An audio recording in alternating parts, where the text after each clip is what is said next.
Ito papalitan natin adjustable na camber. Ito stock ng camber ng CRV. Napalitan ko na isa. Papalitan naman natin to kabila. Ito mas maganda to kasi may adjustan. Ito kasi wala. Kaya kapag i-align to nasa likod, hindi ma-align ng maayos. Ito may adjustan. Ito. Ayan o. Palitan ko na isa. Ayan. Nilagyan ko ng cable tie yun, yung may wire doon. Tapos pagkatapos ko mapalitan tong kabilaan, papaalay na natin to doon sa may kasa. Ito yung papalitan natin. Ayan yung rear camber kung tawagin. Papalitan natin ito na yung adjustable. Ayan. Ganyan siya. Papalitan natin siya. Ayan. Ayan, ganyan.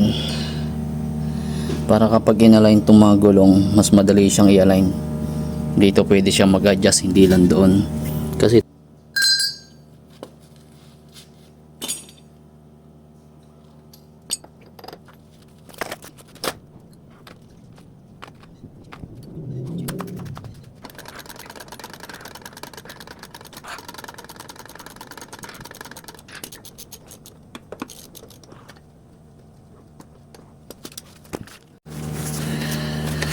ayan, haluwagan ko na.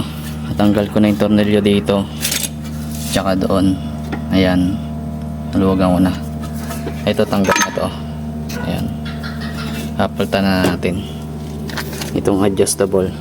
Syempre i-adjust na natin to, ipapantay natin dito pag kinabit natin to.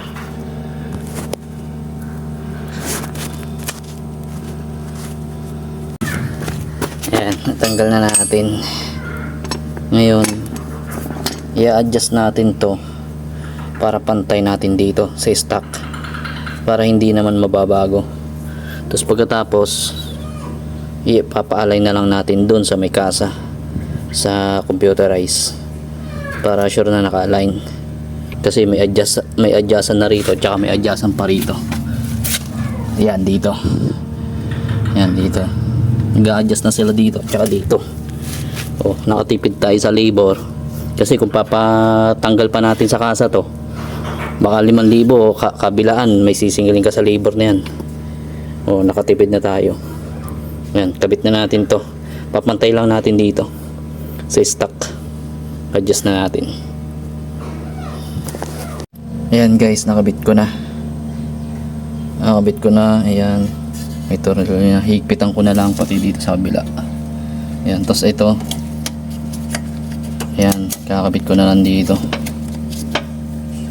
Ayaw ko sensor ata itong kable na to. Ayan, kakabit ko na lang dyan. Kikable tie ko na lang kasi medyo maluwag na siya, maluwag siya hindi siya kumakapit.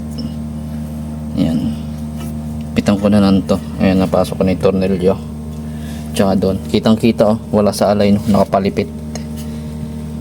Kaya yung gulong ko rito naupod pa loob kasi wala sa align. Nung ipapa-align ko naman, sabi dapat mamili ako ng ganito para mas magandang align yung adjustable. Kaya namili ako, tapos ako na nagkabit. Ayan. Tapos yung bushing ko doon sa harap, dalawa, papalitan ko rin yun para ma-align na rin. Bago ko ipa-align pala, papalitan ko rin yun. Baka bukas ko napalitan, unahin ko lang to. Ayan, pitan ko na lang to.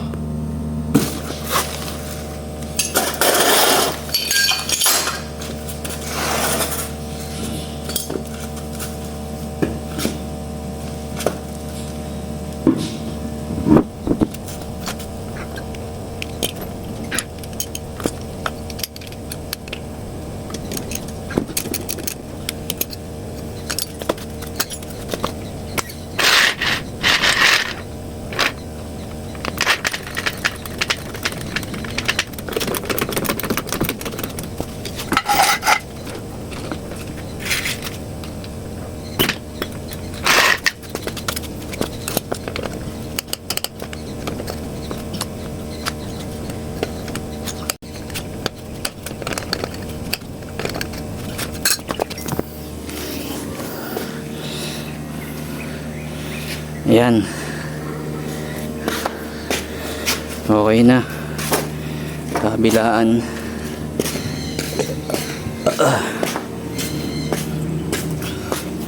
Dito napalitan ko na rin.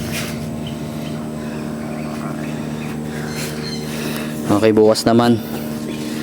Ayun naman yung susunod ko. Itong bushing. Kasi biyak na yung bushing nito eh.